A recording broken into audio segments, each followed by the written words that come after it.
Okay, so I just left my workout and I am coming to check on rental investment property that I recently purchased. It is coming along. It's definitely, I'm ready for it to be done. I've recently been painting all of this trim and kind of restoring it, restoring the wood and everything. So it's really proud of that window. It's true, when you do the work, sometimes you're just like a proud parent. Now I'll probably just get to work on this. I need to paint that window still. And I've got some primer on the trim, but that still needs to be painted out. We have to get these walls done in the next couple of days and then go upstairs and then paint upstairs so the floors can go in, hopefully in about 7 to 10 days. Okay, so I am basically restoring all the wood. You can see all the woodwork, so all the trim has been painted. I have to fill in the holes and everything because this is a 100-year-old house, maybe a little more. So what we have on here now is just a coat of primer. So we sanded it down a little bit and then we put some primer on it, which I did not take a video of, but we just used this right here, just the Kills primer with, just used a paintbrush, went over everything. So then sometimes if you put the primer on first, it kind of shows the imperfections and it makes it a little easier to fill in things.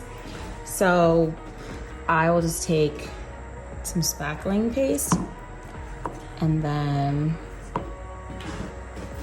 I just kind of go through here, and it doesn't have to be perfect because you're gonna come back over this in about 2 hours and sand it down like this. This one is the first coat I did, actually. It's been sanded. So see these holes right here?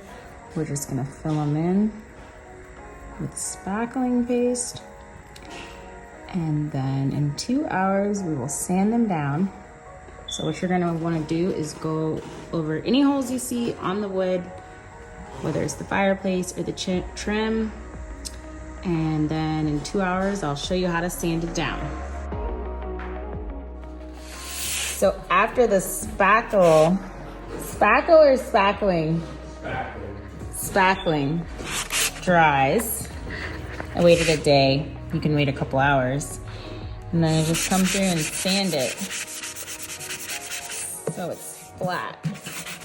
And it's okay if a little bit of the paint comes off because I'm gonna be putting another coat of primer and then 2 coats of paint, so that's fine, but this will just fill in any holes and so we'll have a smooth surface when we go to paint.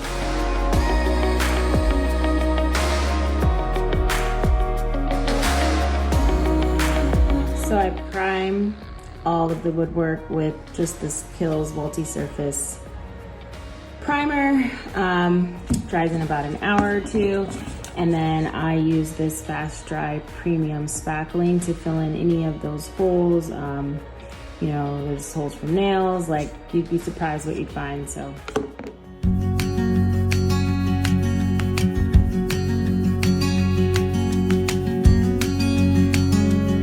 okay, so we're back and we have 2 coats of primer, 1 coat of paint. I let the paint dry overnight.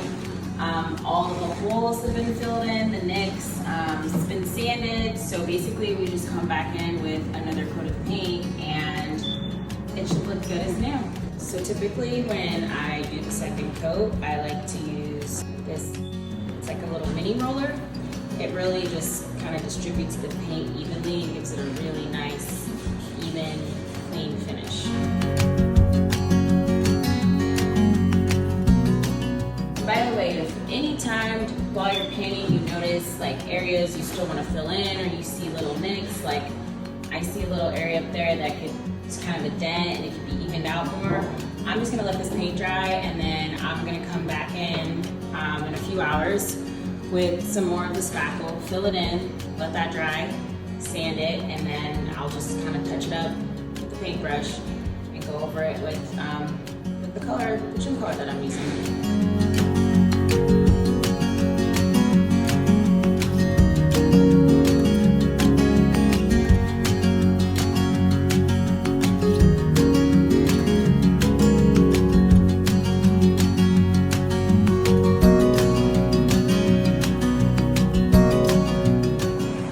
Now here we are, all dried up and finished. It's a brand new fireplace.